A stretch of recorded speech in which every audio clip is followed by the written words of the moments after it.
Joe, why is the Easter Bunny so lucky? Why? He has 4 rabbit feet. Huh?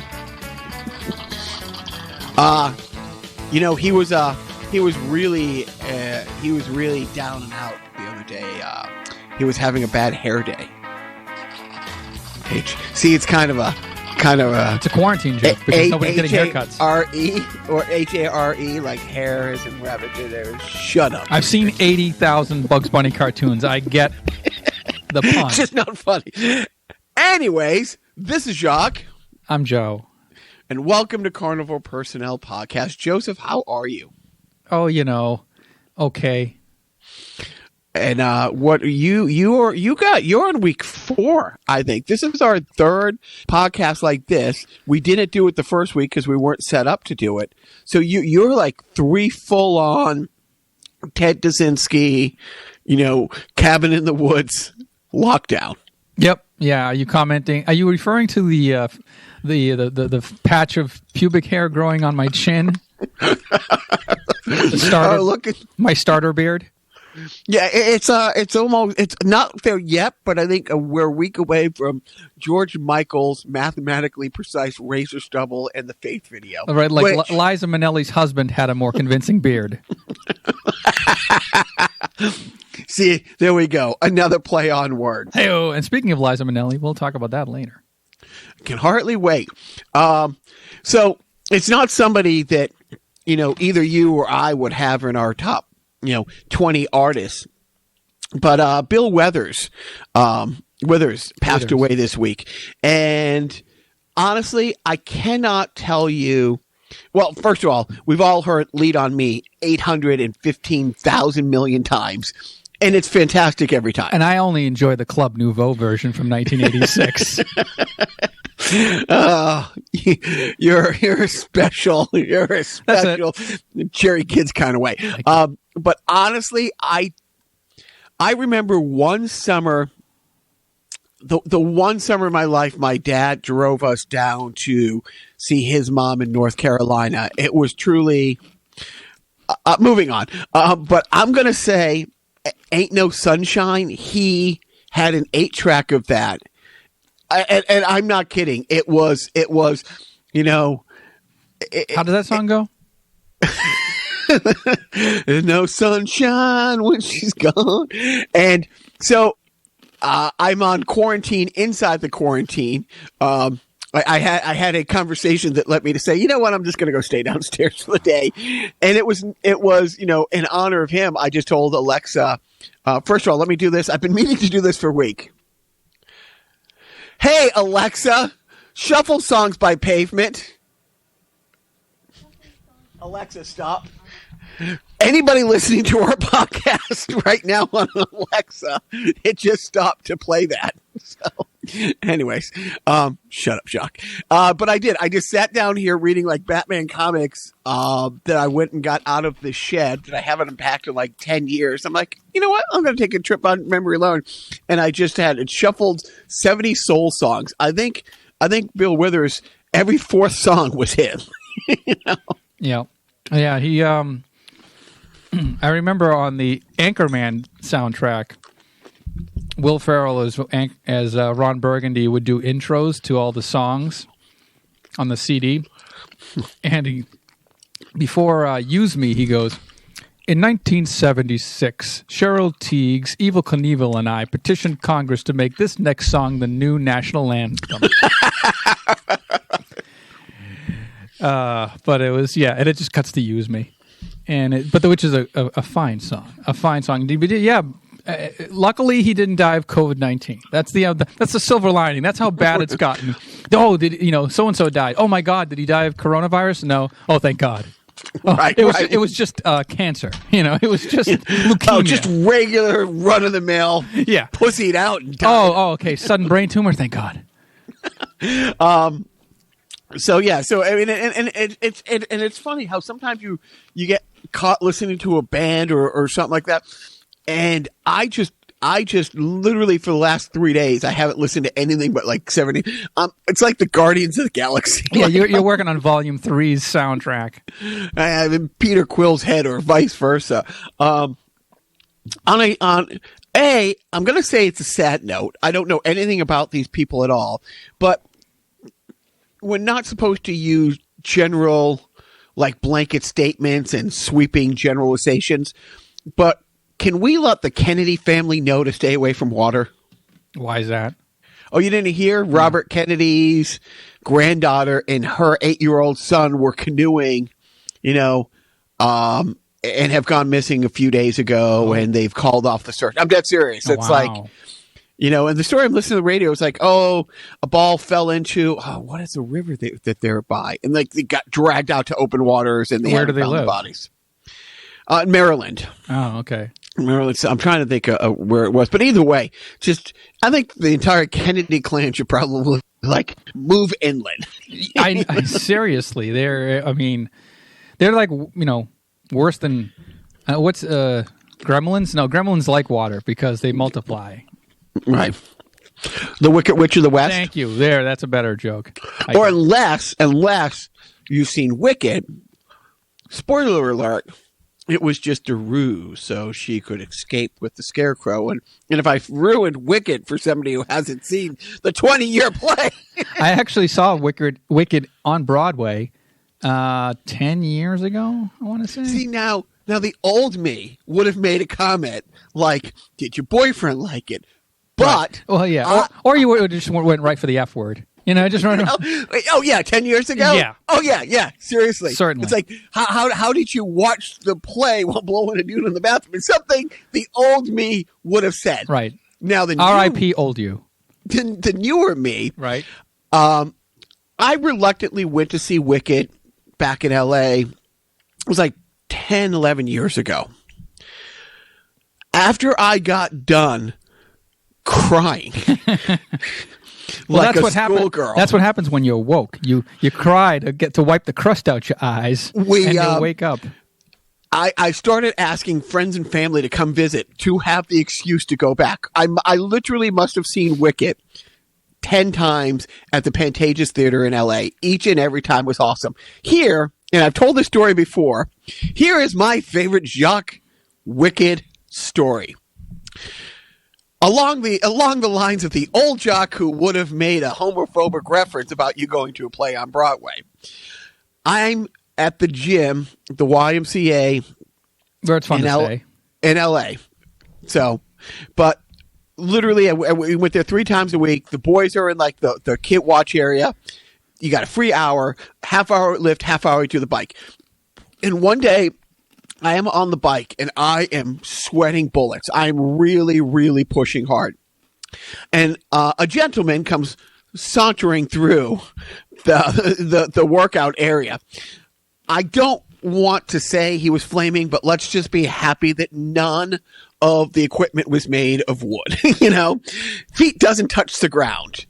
And in my head, I'm like saying comments like that to myself. The next song that came up on shuffle on my phone was from the Wicked soundtrack. And I started laughing so hard. It's like, okay, who's listening to show tunes?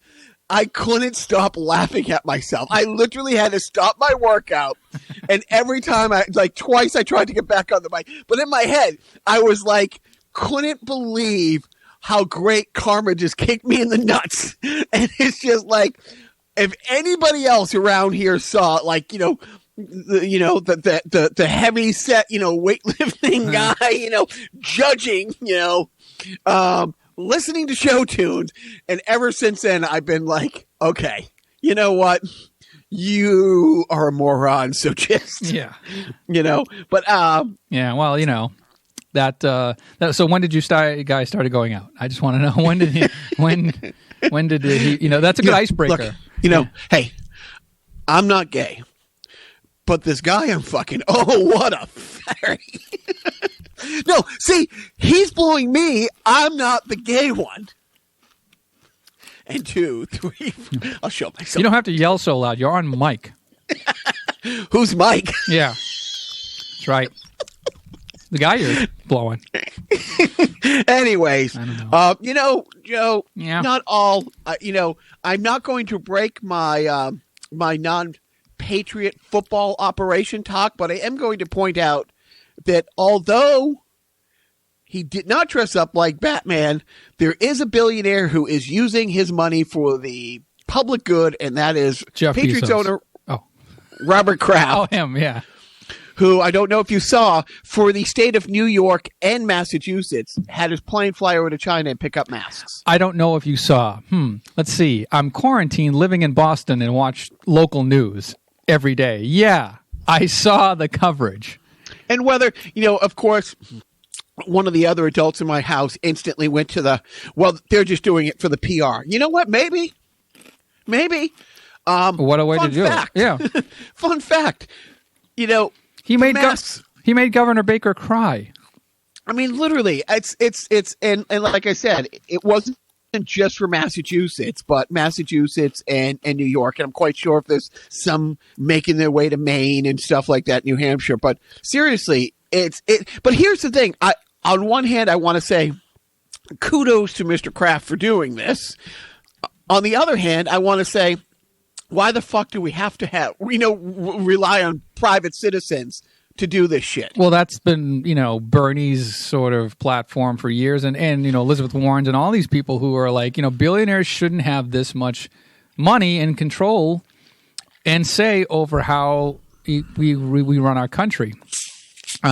Getting back to the Kraft delivering, though, I like the imagery of people cheering a large 18-wheel truck that says Patriots when rolling through Times Square. Like wait a minute, what? Now we know we're through the looking glass. Yeah, these are the end times, right? Does that count as a horseman of the apocalypse? It's the third one, I think. I think Jared Kushner talking the other day was the second. Holy mackerel! But seriously, I'm glad he did it. But it is sad that thank goodness he did it. I'm very glad. I'm not taking anything away from it.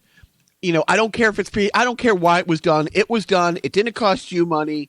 It needed to be done. Kudos. But it's just kind of sad that that's where we are. But, yeah. Well, they have all the money. I thought Oprah had all the money. The true heroes, the true heroes so far. I mean, and I'm glad that they're doing it. I'm glad that all the late night talk show hosts are now hosting the shows from their living room. Are you watching any of the Trevor Noah or the? No, I kind of stopped watching late night TV. I mean, I'm not up at 11:30 at night on weeknights, but I've just moved on from late night TV. I think I only watch Jimmy Kimmel. I'm not watching it. I'm just seeing it all on Twitter. Oh, but I think clips. It's great. Yeah. I saw they're all doing that. Bill Maher on Friday did his whole show from his backyard pre-taped. He was still wearing a suit. So that was interesting. But yeah, I do like the approach of, I did see, I think Jimmy Fallon's first musical guest from his home was Weird Al Yankovic. Yes. Who did? Yeah, you must have been pretty psyched. Yeah, Al recorded an a cappella version of his hit song from 1985, One More Minute. And that was pretty cool. I mean, basically, he put together an a cappella, background for him to sing to, but it was the a cappella was all him. Like he just basically got on his computer, did the background vocals or the ooh ah, that kind of stuff, and then he sang over himself. So yeah, he's a fucking genius. That's he is. Yeah, and I'm not saying that unironically. I'm saying that to everybody who made fun of Weird Al Yankovic from years 1982 to about 2005. I think that's the time span when people really thought of Weird Al Yankovic as some sort of throwaway piece of garbage, like, oh, this guy, he's the butt of the joke. He's going to be, like the Match Game panelist of the music industry. No more, my friend. What show did he go on 2 years ago and had a song about Kim Jong-un that was hilarious? Was it? I don't know. Was that Al? I'll have to look it up. Yeah, no, it was. Well, here's the thing. You might mistake, let's say, a Poison song from Motley Crue. You might misunderstand, if you don't know the genre, a Pearl Jam song for a Nirvana song. Huh. You are not ever going to mistake Weird Al for anyone else ever anywhere. Well, I say that only because, in the 80s and 90s, anybody who did any sort of parody song on the radio was automatically Weird Al Yankovic. Oh, did you hear that new Weird Al song? my Ayatollah, like or whatever it is. Right. No, that's not Weird Al. He's just another guy. So no, I have not heard the Kim Jong Un song. It was during the height of the whole Rocket Man thing back and forth, and it wasn't a parody. It was, but he is great. And, Yes. and my favorite one so far is Trevor Noah. He's like, he's sitting on one side of the couch and he's like typing his computer, and he's like, "Whew, work week is over." Stood up, took one step over to the other side of the couch. "It's the weekend, baby!" And opened his laptop and started typing. It was kind of funny. First of all, Cuomo in New York is a rock star, and just plain and simple, he's a rock star. I was not aware of how great a relationship that he had on air with his brother. And management made me watch a montage for about 5 interviews with them back and forth, and a lot of them from Chris Cuomo's basement. Yep. And it's in a pandemic. They're not making light or detracting from that, but they're still brothers giving each other just they're busting each other's balls. So much shit. And it's like, oh, how do you not like these guys? Well, I even like during official press conferences when Andrew Cuomo had to kind of break the news that Chris Cuomo had been diagnosed as positive for COVID-19. He goes, "No, he'll get through this. He's strong. Not as strong as he thinks he is, but I never miss a chance to take a jab, And when he does it, it's cute because it's his brother. But if Trump does it, it's not cute because it's Rosie O'Donnell. Right. It's one of the things. It's like, so Chris was telling his brother, it's like, "Hey, I know it's your job to go to all these places, but I see you out and about way too much. I don't want you to get this. You have." And his brother's like, "Hey, I'm the governor. It is my job. I just can't run the state from my basement sitting in an armchair." and Chris Cuomo just puts his head down. It's like, and he starts laughing and goes, "I'm sitting in my basement sitting in an armchair." But he wanted to say douche, but he couldn't. He's a broadcaster. But I want to get into some of the stuff that I've really enjoyed on Twitter this week, or the internet as a whole. But I think everybody's fighting for second place behind Jack Black. Yeah, I saw that video. That was a nice little diversion. I will say, first of all, no shirt, no shirt. That's fine. No jacket required. No shirt required. No exercise required. Comfortable in his body. I have not that Russian dance that he did at the end. My knees hurt pretty for impressive. 2 days after watching that. He and I, are basically on the same meal plan. We're not really, counting our calories. But I'm watching him. I'm thinking, holy shit, you fat fuck! You are an amazing athlete. Yeah, right. He's like the refrigerated Perry of comedy right now.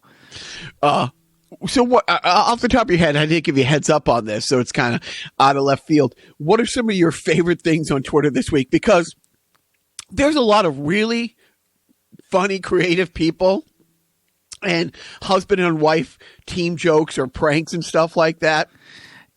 Pretty great. Yeah, I mean, there's so many to go through. The most recent thing I saw that is making a round on Twitter is, it's not really a Twitter thing. It's more of just like a clip of a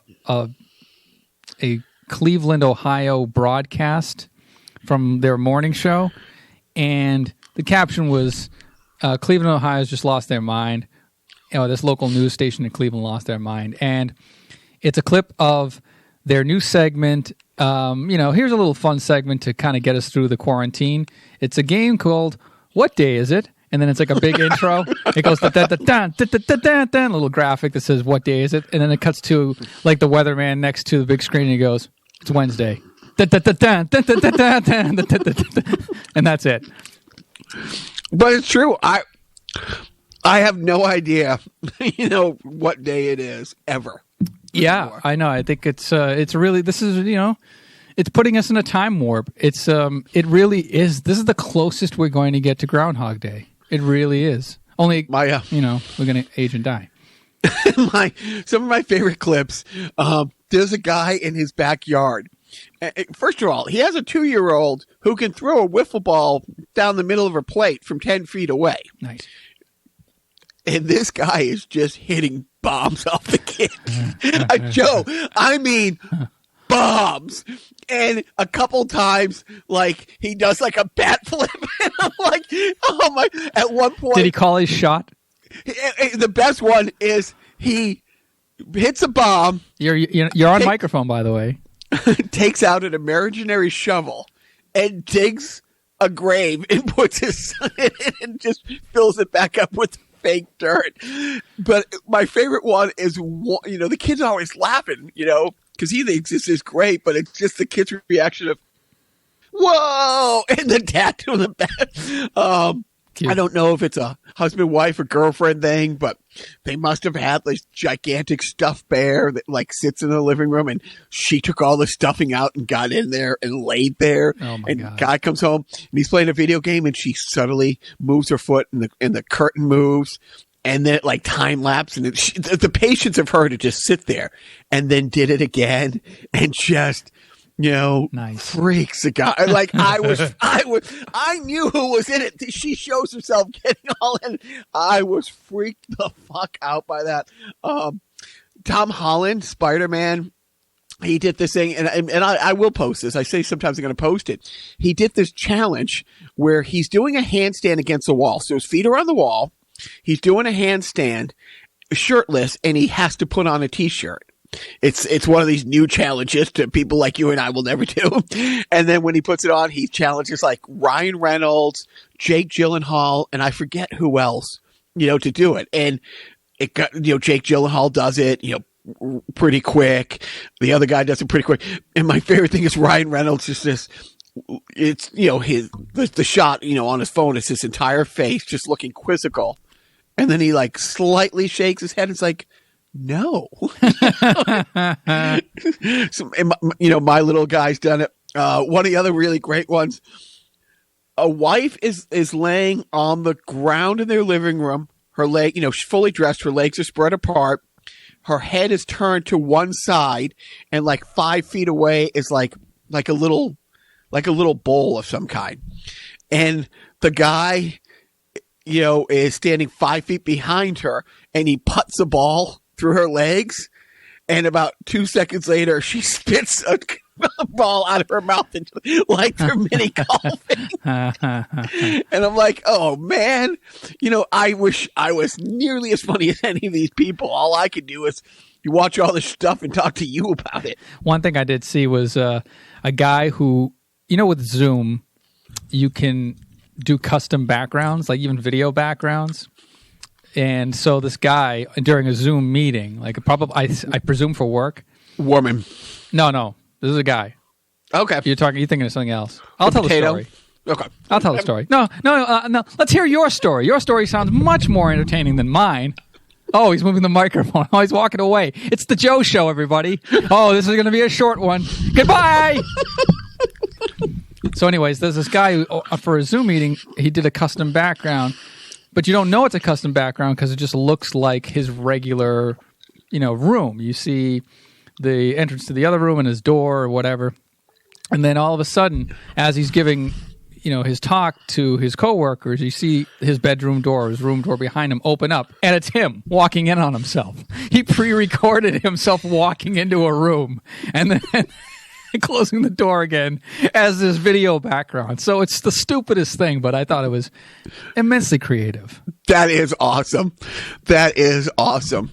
It's like two guys sitting apart from each other talking about and sharing an office, and one of them doesn't think the receptionist is working out. Kind of awesome. And then the other thing that I quickly mentioned is that it was last week, a guy, and you could tell it was kind of edited, but it looked well done. It was a man sitting on his L-shaped couch in the corner, and he's got like pillows and stuff next to him, and he hears his young daughter coming up to ask for something, and all of a sudden in front of him he picks up this slat, and it's like a big like a board that just covers him, but the board looks like an empty couch where he would be sitting. So he just puts it up in front of him and he shuts off his phone during the podcast. And it was a fun time.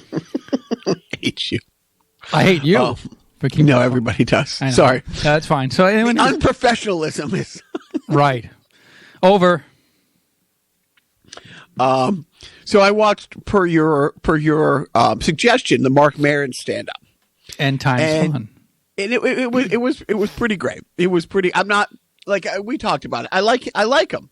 My favorite bits is how he's a mid-level celebrity and how 1 to 3 people know who he is, and he's been caught in conversations with that one person explaining to his 2 buddies who have no idea who he is. Yeah, who he is. But he went on this thing comparing, people who are really into the Bible to the Marvel universe. And he's like, these guys have been reading 4 to 10 books for 40 years, and they're still doing it. And it was a really interesting and right on, like nothing he said. That said, there is a lot of industries are not going to be the same out of this. In the comic industry, you don't go to many comic book stores, but each and every one of them is barely holding on by a thread for years anyways. There's a real fear that the comic industry might not survive as we know it if this stretches on. And I know most people are like, yeah, big deal. But I will say, like all the movies that we've seen are based off books from 15, 20 years ago, sometimes 30 years ago. I mean, the entire Marvel Cinematic Universe run, leading up to Infinity, War and Endgame was based on a 6 miniseries thing from the mid-90s. It's like the books today become the big blockbusters in 5, 10, 15 years from now. I'm concerned, Joe. All kidding aside, I'm greatly concerned for the health of the industry. I would say don't be. Only because, let's just put it this way. It's kind of a blunt comparison, but do you think after World War II, England just looked around and go, well, we're kind of fucked here, aren't we? I guess we're just going to not rebuild. We're not going to do anything further. We're just going to wallow in our own sadness. Fuck industry. Fuck rebuilding. And, we'll just sort of take it on the chin for country. No. People who, if there is a market for something, people will buy it. And if people are going to buy something, then people are going to produce things for it. You're not going to stop art from being made. It may not be as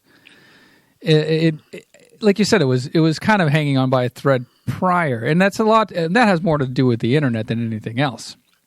COVID's kind of a nail in the coffin, temporarily at least, for a lot of things that were on the fringe at this time. But no, I think when we try to go back to normal and we get a handle on this pandemic, you're going to see things sort of bounce back and maybe new things will sprout from it. So it might be different. It may not be as vibrant as it once was, but I don't know if it's going to be dead. You worry too much. I do. You know me. Jewish grandmother over here. That's what I do. I worry. Don't worry. They'll be making Walking Dead, whatever the fucks, and, more. You're worried that Marvel, owned by Disney, is going to go away. The comic book or the mom and shop comic book industry. Mom and pop stuff are going to. You have more of a worry of those going away from competition from larger companies than you would, COVID-19. That's what I'm saying. It's just the art is out there. Artists are going to. Art is going to art. It's going to happen. They'll find. Life will find a way. Comics, nerds will find a way. I was waiting to squeeze in. Life will find a way. But you're the Jeff Goldblum. Life will find a way. Yeah. Yes. I'm not Jeff Goldblum. I'm nothing. Finish this old phrase, Joe. Loose lips sink ships. Or save ships if you're a captain of an aircraft carrier and you're like, hey, there's an epidemic breaking out on my ship. I got to dock and get these guys off to get the proper medical care, and so it doesn't spread to the rest of the ship. And how is somebody like that rewarded by the by the Navy, by the government. Well, it's not good, but he wasn't. I know what you're talking about. This captain was not fired. He's still employed by the government. He's still Right, he was but relieved. He was relieved of duty as captain of the ship. I think there's only 16 or 17 aircraft carriers in our entire fleet. So if you're one of 17 aircraft carriers, I mean, he's not like a U-boat captain. You know what I mean? Right. He wasn't. We're not talking the skipper here. He's like an XFL head coach. No. We're talking an NFL head coach. Well, I mean, there are more teams. I was going for the okay. But I was thinking nobody watches. Yeah, nobody wants to be an NFL head coach. But here's the sad thing: he is the first government official fired over COVID. COVID, COVID, 6 of one, 2 dozen of the other. But the point is, yes. Did you see the footage of like the entire ship, like just calling out for him and the standing up? I mean, literally, there's thousands of people on those ships. Yeah. And everybody was applauding him. And it's sad. Here he is walking down the plank by himself, but it's just disgusting that they made him walk the plank. You got this, this war criminal convicted of war crimes for shooting children in Afghanistan, and had every other SEAL in his team testify against him, get a pardon. You know what I mean? Get a pardon. But here's a guy, and his crime was he sent a memo to his bosses saying, this is bad, this is spreading, we got to protect these sailors, this is how I'm handling it. But he used an unsecured email, sir. But his emails. They used his emails on him. So I don't know where to start with the stupid from this week. But you know what? Let's start. The beginning's a good place to start, my friend Joe always says. Do you know where the CDC is located, Joe? What state? You know what? That's a good question, and I don't have a good answer. I'm going to say Maryland. It is in Georgia. Georgia! And if you watched The Walking Dead, which I don't, I just know the whole first 2 seasons, they were trying to get to the CDC outside of Atlanta. So the fact that the CDC is in Georgia, and just 3 days ago, the Georgia governor said, oh, we didn't know people not showing signs can spread this. That's a game changer. We just learned this 24 hours ago. Why don't you tell a person, boy? I say. I'm thinking, even if this was 100 years ago and we didn't have mass media to spread this kind of, if he was waiting on a carrier pigeon to get there with updates, or the Pony Express was making its way, from the Western Territories, with this news. By the way, do you know who would have been governor had they had won the election in 2018? The future vice president of the United States? Stacey Abrams. Yeah. Oh, well. He's a white guy, though, so that's good. So my favorite quote in the past few days, there are still, as of this podcast, there are still 10 states, or actually 8 states now. There's still 8 states where there's no, shelter in place, stay at home kind of authorization. A fun fact, 2 days ago, there was 10 of those states. All 10 happened to be run by Republican governors. But of all the ones to say, oh, we didn't know this, literally, he was at, when the president went to the CDC wearing his MAGA hat, the governor was with him on that trip. So for him to literally, I'm not kidding. I know. I remember. The president doesn't come to your state and go to the Center for Disease Control, without the escort of the governor. And he is saying that, oh, we just found this out. It's like, I don't know if anybody believes that. And if they do, or does he really believe that? Or is he just... No, he's playing dumb. But either way, any dumber than the... then Jared Kushner is now like the 5th head of this pandemic task force, and he gets up there just the other day and he's like, the national stockpile isn't for the states. Who is it? Who is it for? Right. And then somebody pointed out, it says on the official website of the government like the government website about national stockpiles, it says, in case of emergency, break glass and give to states.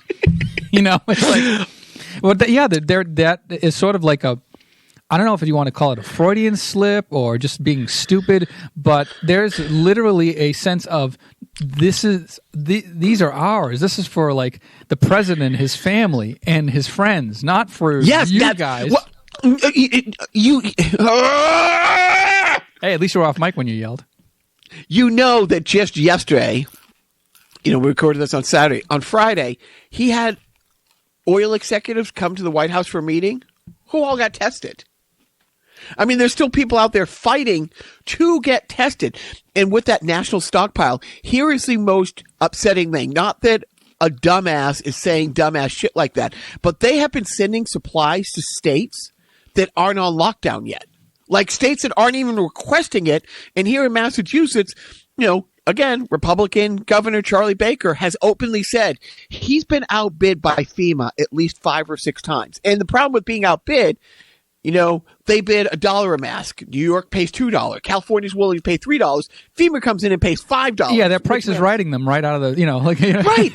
Right. Well, but FEMA, by them outbidding means we're outbidding, our states. And truly the only ones who are winning are the companies that are making the mask. Selling, Yeah. And so back to the stockpile thing. Did you hear which state was it? Was it Mississippi or Georgia or some state in the South were sent like, a big, huge supply of like masks from the federal stockpile that were all moldy. Right. They were all moldy. And it's like, what are we going to do with it? That's like, the stockpile of ventilators that weren't working. And they had to bring in like the Geek Squad from Best Buy on last minute notice. They sent him like 70 they sent to California. Right. And they were able to get them working, but like honestly, there's some duct tape and some. Yeah, like MacGyver shit. Yeah, it's a sad state of affairs. 50 state of affairs. I will say, it was a few days ago, there was 10 Republican states, but now it's only 8. And one of the Republican states that finally saw the light was the good state of Florida. They finally decided they were going to do something about this. And then 24 hours later, the governor turned around and said, we're looking at giving churches exemptions so that people can still. And Joe, Easter. I pray that they let them. I pray that they let the people that they mega churches. It's honestly, come on. I mean, not that I don't want to see people get what they deserve, but they're also going to pass them on to thousands of other people who didn't deserve, like who didn't go to church. No, if everybody else is staying at home, maybe, yeah, you're right, but not enough of these people can reap what they sow. I guess. I don't know, man. I'm gonna leave you on this note. And this, of all people that I saw this, it was the guy who plays Olaf. What's his name? Josh Gad. Of all people, he posted yesterday. He goes, "Remember when Benghazi was a big thing because 3 Americans died? Yeah. 4 years of Benghazi, and again, it's awful." But a terrorist attack happened with no warning on the other side of the world. And we had 4 years of Benghazi. And now, you know what? If we hold the death toll under 200,000, even though we had 4 months warning, I think we did a pretty great job. That's a win. 10 out of 10. Mm-hmm. And then you saw the thing about models yesterday. I don't even want to talk about that. Yeah. If you didn't see it, I'm not talking about it. I saw it. All right. Rigor. Right. I mean, and that's, anyways, let's get back on to something really happy. And I'm going to turn the floor over to Joe to take over sport. Ah, yes. I'm going to look at the notes now. Ah, yes. It says that a certain former quarterback of the New England Patriots is going to make his Howard Stern show debut next week or this week. And it's Tom Brady. Tom Brady, it took a pandemic. It took him leaving New England. But finally, we're going to get the definitive Tom Brady interview. And I'm looking forward to it. I mean, you've heard the Hillary Clinton interview that Howard Stern gave. Yep. 2 hours of greatness. Only wish it happened in 2016, but well, timing isn't everything. But again, we're gonna get kind of no fucks given Brady.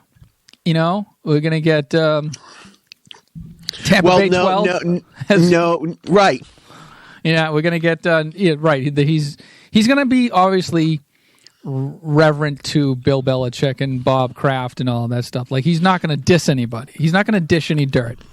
But he probably will get a little inside football, some insight, I would say, that he probably hadn't given on previous interviews, because he's not a huge interview guy. Like, he would do the WEEI. Was it WEEI? Or no? What? Yep. WEI. Yeah, Monday mornings after, but that's a 5-minute thing, right? This is going to be an hour. This is going to be probably it could be an hour, right? If it were in studio, it might be 2 hours, because time flies when you're having fun in that studio. But he's not going in. No, they're right. This is just going to be over Zoom.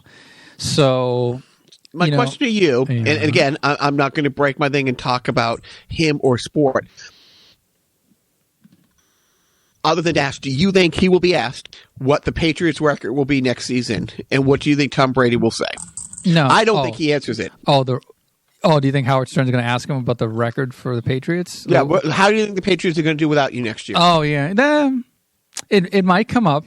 Brady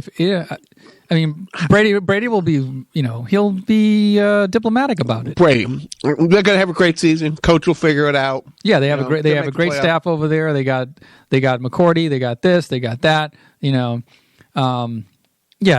be fine. He's not going to shit on the Patriots. He's going to probably answer as honestly as he can without fucking things up for his future situation.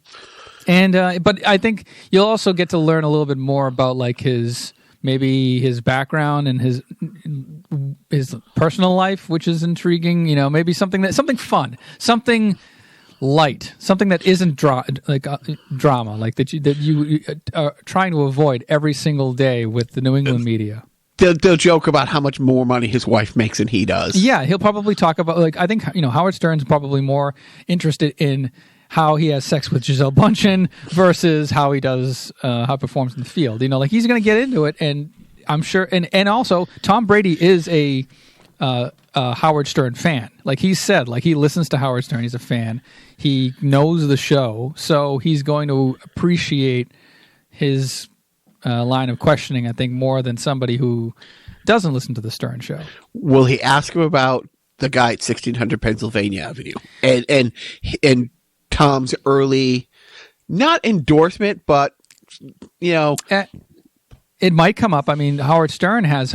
See, this is the thing. Like last week, Howard Stern kind of made a little news by basically saying, "Look, Howard's been criticized for both defending Trump and not being mad enough about Trump." And he's basically, look, the guy is like a fucking shark, and trying to yell at a shark for not. Don't eat people. It's like yelling at a shark, don't eat people. Is the shark going to listen to you? No. Donald Trump should not. He's a terrible president. He should never have been president. And I didn't vote for him.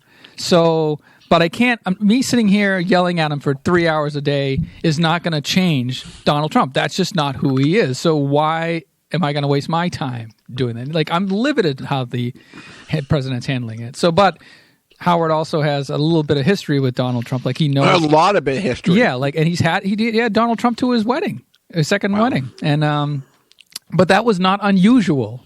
No, at the time because he wasn't even a big star fucker. Yeah, exactly. So he was who? Well, Stern or Trump?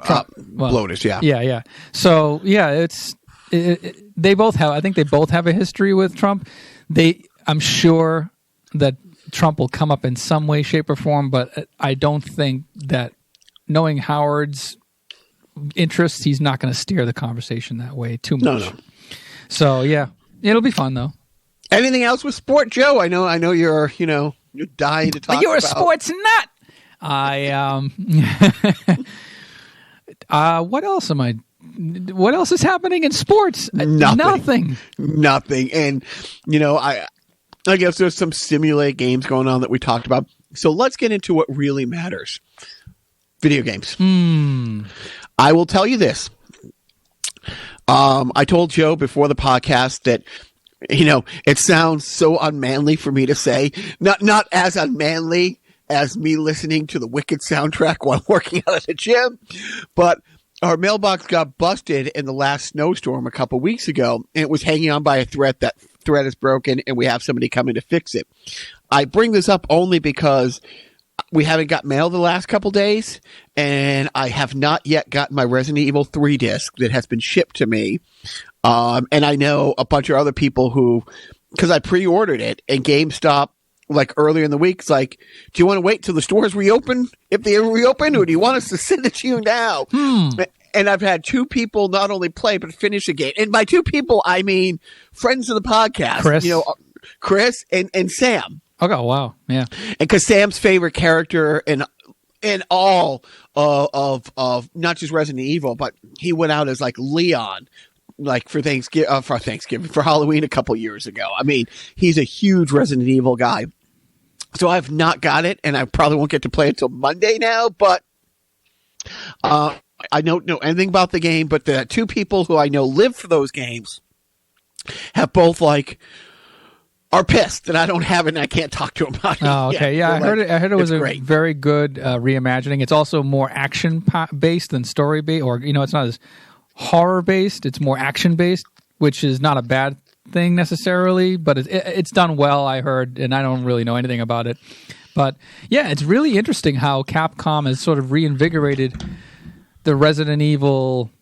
I mean, they kept it alive with Resident Evil 7. Although, funny, Resident Evil 7, apparently on like IGN's tracking, they had put out a chart that of all their ratings of every Resident Evil game. Resident Evil 7 ranked lowest.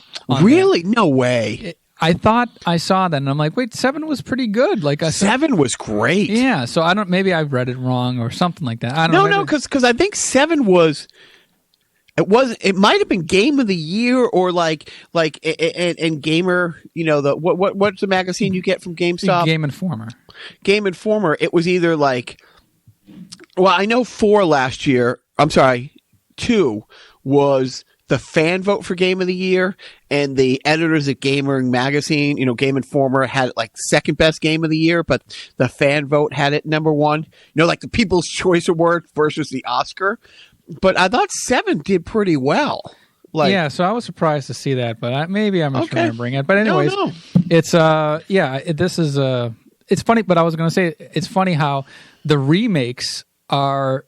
These games are from 1997, 1998, and they were on like an inferior version of the PlayStation, but they're completely redone, and it's like a real shot in the arm, and people are responding to it well. Well, and you're getting people like Chris who played the original games, and people like me who didn't jump on board to gaming, until his 40s. Only playing the updated games. But Chris not only liked the old ones, and it's like, well, it is like me with a Marvel movie, or a DC movie where they'll make a nod to the one that came before them. They'll do their own thing. Or when like Star Trek relaunched, I think it was like in 2009, they relaunched a Star Trek.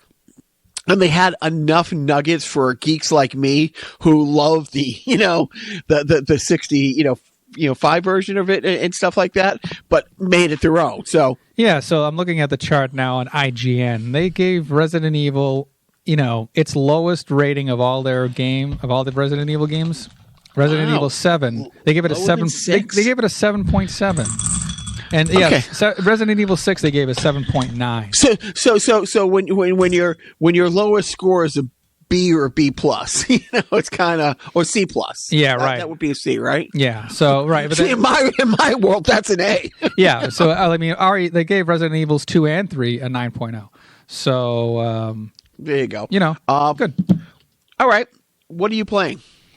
I'm still playing GoldenEye 007 for the Nintendo 64. I am a mentally ill person, but I will say this: I persevered, yet he persevered, or yet he persisted. Yet he persisted. There you go. Sorry, I did finish the regular game in 00 agent mode. So that was nice. I beat the game. I got through levels that I'm like, I'm never getting through this. Oh, okay. I got lucky there. Hey, I got to the level. Now there are 2 more bonus levels that you unlock after you beat the game. And this next level is next level hard. It's like on 00 Agent, it is like I'm watching walkthroughs. I'm looking at like glitch tricks to get. Isn't that the worst when you break down and you cheat and you still can't fucking do it? When you're staring off as my friend John always told his kids, make sure you sit next to the Asian kid who writes big. When you go to the net and you're watching a walkthrough, it's like, oh, aim here, do this, sit at a 45-degree angle, but cock the, remote 12 degrees in the opposite angle. Yeah. And right. And right, exactly. And then they look northwest, and it has to be exactly 4:59 Eastern Daylight Time. Yeah. It gets. And you still can't get it. Yeah, right. I'm like, no, okay. So it's basically like Billy Joel giving you a piano lesson. It's like, play it like this, stupid. Yeah, I can't. I'm just. I'll get through it, and I'm listening to podcasts. Like I think you do the same thing when you're playing a game, like a mundane game, just to sort of veg out, and you're just going through the motions. You listen to podcasts. I listen to podcasts. So I'm catching up also on the TV Guidance Counselor podcast. Very nice. Yeah, and other podcasts. Not ours, of course, because although I am going to take your advice to listen to ours on 1.5 speed. It goes by a lot quicker, obviously, but it doesn't make us sound like the Chipmunks. And if it does, it's an improvement. Anything's an improvement. Yeah, so I think this will be. So I talk to you next week, and will you have beaten this game, or are you going to be frustrated and not continue? Come on, what's the over/under of Joe getting through these 2 levels? Getting through this level, I think I got I know what to do because I actually beat it on the easiest level just to get through the motions and find out exactly what my objectives were and the patterns and everything. Now it's just a matter of being just razor sharp and honing my skills. So, I can't say that with a straight face because it's not a skill. I can't say honing my skill. What are you watching? Well, last night I watched a movie I had not seen since it came out in 1981, and that's Arthur. I have put that on the rundown. I very much would like to do a sideshow this week, not today, but because I haven't got to watch it. I want to watch it last night, but I'll tell you what we watched in a minute. Pacific Rim. I don't know if I want to watch Arthur 2. Yeah. Yeah, that's what I think. Did you see the Arthur remake? No, with Russell Brand. It was good. It was actually good, and I forget who. Judi Dench. She was great. She and I was one of those first person. It's like, wait a minute, that's a guy character. That can't be real. It's right. like that's a woman, baby. The people upset that in the live action Little Mermaid, it's gonna the mermaid's gonna be black. It's like mermaids aren't black. Hold up a second. Right. Santa's not white. I mean, Santa's always white. Shut up. Anyway, but it was great. That was great. But I will rewatch it. I will just ask 2 things. A, is there a scene he's not drinking? And I don't mean shows up drunk, but actually physically has a drink in his hand. And secondly, Is there a greater line in film than he's taking the knife out of the cheese? Do you think he wants a piece of cheese? Well, there is a scene. I mean, the scene where he's shopping, he's not drinking. Oh. Where the tie gets stolen, where he meets. You must have really hated that moose. Right. Yeah, I guess we don't want to get into it too much here, but I see the charm and I see the Academy Award winning / nominating nature of the movie. It was a cultural touchstone in American movies for sure. The music by Burt Bacharach and the Criss Cross song, and did you know that Liza Minnelli's husband at the time won an Academy Award from that movie? I did not. He got a writing credit for Best That You Can Do, Arthur's theme. And it was the line, when you get caught between the moon and New York City, the best that you can do is fall in love. And he wrote that line while he was in a holding pattern in an airplane at like some evening trying to like land at JFK Airport. So he was literally caught between the moon and New York City. But like he just came up with that line and then like pitched, I guess through it with. I don't know if Burt Bacharach wrote the song, but he did the music for the movie. But yeah, it's not as I looked at it and I was like, I got it, but I wasn't blown over by it. And I think it's just because I'm 40 years removed from when it was relevant. Like if I had seen it in the 80s, I would have been like, this is the fucking greatest. Because the tropes, or not the tropes, but like the mannerisms in the movie and like the characteristics of the dialogue that's used in this movie was newer and more novel at the time of when movies were being made in the early 80s. Now it's like, it's like a Gilmore Girls episode, like it's right. No, I mean, it was for its time. It was like, wow. Like the way they have the exchanges and stuff like that. Yeah, like the butler there. His what's his name? Oh God, Hallbar. What the hell's his name? No, I said Higgins. It's not Higgins. No, it's not Higgins. That's Hawaii. That's Magnum PI. I hate you. We're not going to get into it. But so I finally watched Jojo Rabbit. Oh yeah, how was that? Interesting. I had mixed feelings going in. As much as we, almost got through an episode without mentioning Hitler. We came so close, Joe. So close. Yep. But as much as we joke about it, as much as we love Mel Brooks, as much as we love Springtime for Hitler and all that stuff, as much as we love Hitler, you thanked Hitler. I would never. Why would I? I would never. I had really mixed feelings about watching a movie in which Hitler was the comic, relief, the funny old, Hitler, crazy old Hitler at it again. And I really had mixed feelings watching it, and management wanted to watch it as a family. and I was like, so we talked about it. I didn't think it was a good idea. So we're watching it together as a family. And, and I was outvoted. 1-0. I'm kind of glad we did. I was going to go 2-1, but that way I didn't get shut out like I was on the board. You know what I mean? But did it hit the boys like a ton of bricks. It's funny. I mean, there are some really funny parts, and there's some interesting parts because it's, it takes place in Berlin, end of the war, in 45. Scarlett Johansson was great in it. I mean, she was great in it. And it was really interesting. I don't want to say you haven't seen it, but there's a couple scenes where the boys were like, did that really happen? And then at the very, very end of the war, the German army is, down to really old men and young kids. And I started to tell the boys the story. In World War II, Kurt Vonnegut was taken prisoner at the end of World War II. Luckily, he was lost in the woods of Dresden. And the two privates were like 65 years old, and you know what I mean, and like a 12-year-old like captain or something like that, all unarmed. And he was just happy that they took him in basically, and they had a makeshift camp. They had nowhere to put the people but the slaughterhouse. I mean, it's a true story. It's a true story. And then of course we firebombed Dresden, and the entire town, is ashes. Except for the cement slaughterhouse, so the only people who survived the firebombing are the prisoners of war. But that's what it was. So it was funny. It was very funny. It was very harsh. I'm trying to think. It was Scarlett Johansson. I'm trying to Rebel think. Wilson. She was good, but the male lead in it, Adolf Hitler.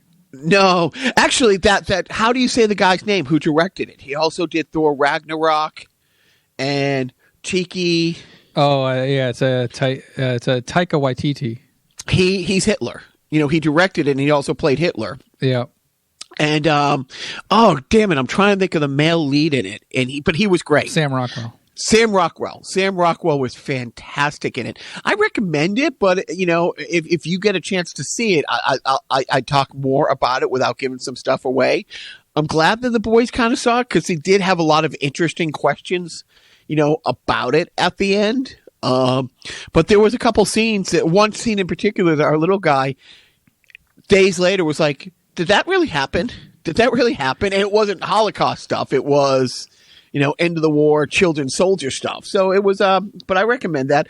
I finished Daredevil season 1 and I'm on season 3. And last night, I wanted to watch Arthur, but management decides, she wanted to rewatch the last Star Wars trilogy, which I don't mind losing that battle. But it took her like a good half hour because she couldn't decide, does she want to watch Rise of Skywalker because she's only seen it once in the theater that night, and it was kind of completely, hard to follow everything sitting next to that guy who was sitting next to her crying half the time. And then Mike Sullivan sitting next to that guy crying half the time. But she kept going back and forth. It's like, do I want to watch The Force Awakens? Do I want to watch, The Rise of Skywalker? Do I want to watch The Last Jedi? She kept going back and forth and toggling, with the remote. And then finally we watched Rise of Skywalker. And I have a feeling by the time we talk next week, the family will have watched the entire canon of Star Wars. Yeah, of course. I'm surprised you haven't done that already. It's been 3 weeks. I've done it. Let's be clear. I said as a family, rewatch that. Do you have a parenting tip, Joe? I would say feed your children. Feed your children what? Oh, you want me to do all the work? How to serve man. It's a cookbook. What's your parenting tip? You have to have a schedule. You have to have a to-do list every day. You have to keep them being productive. You have to make sure that, as we joked about, but it's real. Is it Wednesday or is it Tuesday? Is it Wednesday or is it Thursday? You have to have some stuff to do every day. I suggest having a to-do list. The problem is that means that you have to then do the shit with them. That is the drawback. Like, you have to go. I think it's important that they get outside and they exercise. Like, there's a track and they should go there every day and do 2 miles. I'm getting this pushback like, oh, I'm 9. I can't get there by myself. So you have to drive me. And then they pull this shit of, oh, you can't sit in the car and listen to your podcast and take a nap. You have to do it with us. So on one hand, I'm saying, make sure that every day doesn't bleed and this become a vacation and they get lazier and fatter and less useful, if that's possible. So you make sure that they're productive. But I warn that it might mean you have to do shit, and that's the tough part of the parenting thing. A fine tip indeed. Oh, wise parent of 2. You've done it again. Oh, Magoo. You've done it again. So for the song going out, I didn't know if we wanted to play, Ain't No Sunshine or the song, and I don't know the guy's name, but I'm sure you've seen it on Twitter. Kind of a heavyset guy, almost looks like Santa Claus playing piano, singing Stay the Fuck at Home. Pretty great song. I think I've seen that on Twitter, so I guess I'll dig that out. That or Ain't No Sunshine. But Joe, I look forward to possibly doing a sideshow that will drop on Thursday about Arthur. I wish you the best of luck with GoldenEye. Thank you, and I wish you the best of luck getting your mail and playing Resident Evil 3 and a thorough review next week. And I'm sure Chris and Sam will enjoy that as well. We need 2 more listeners to the podcast, so, that'll rope them in. Suckers. So, anyway, maybe we can have them on the podcast and do a Resident Evil 3 sideshow. Without a doubt. Without a doubt. Only if they have good microphones, because if they do not, I do not want them and sullying up our professional-sounding broadcast with their low-quality, as you roll the fucking microphone across the table and rumble it. Anyway, we're all done here, so thanks for listening to our podcast. Carnival Personnel, that is. And we'll catch you in 2 and 2, which No, I don't think we're even going to do that. We're not going to do 2 and 2. But I will say this, Jacques, there is a tip that I want to give you. It's that to not forget